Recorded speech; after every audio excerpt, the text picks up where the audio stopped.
The Pasadena Museum of History exists to preserve the art, culture, and history of Pasadena and the West San Gabriel Valley.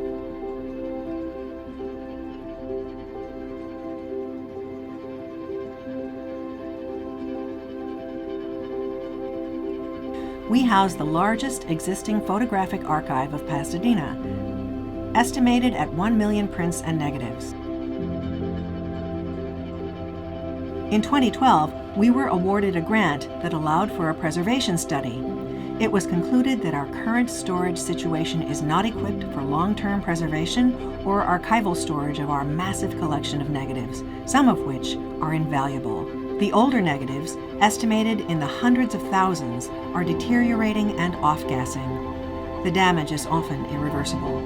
Photo negatives are highly sensitive to temperature, and our preservation study concluded that, in their current conditions, the older collections will be completely deteriorated within 20 years. However, it can be stopped. The mission of the museum is to promote an appreciation of the history, art, culture, science relevant to Pasadena and its surrounding communities. But in order to promote, we must first preserve. These at-risk negatives are vital to the museum as resources for our exhibits and programs, and as resources for external research. When we conducted our preservation study, it was determined that digitizing the entire collection would be just monumentally expensive and time-consuming. Not to mention that even if the image is digitally stored, the negative will still decay and off-gas, and this gas is dangerous for the other artifacts and for the archivists working to preserve them.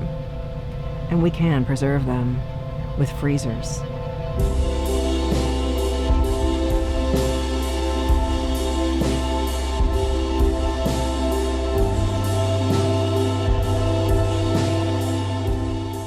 The negatives that are prior to 1970 are chemically unstable.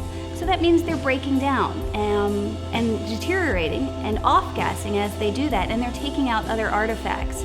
If we freeze them, we render them chemically stable. And they're inert, and we're preserving them. This is a fabulous collection of historic photographs and negatives related to the history of Pasadena. It's so important to us to save these negatives. They tell us so many stories about the city. We estimate that each freezer installation will cost the museum about $3,000. And this is why we're reaching out to you, the public, to help fund this Kickstarter campaign to preserve Pasadena's historic negatives. These negatives are so important to our community, and with your support, we can make them last for generations. Thank you.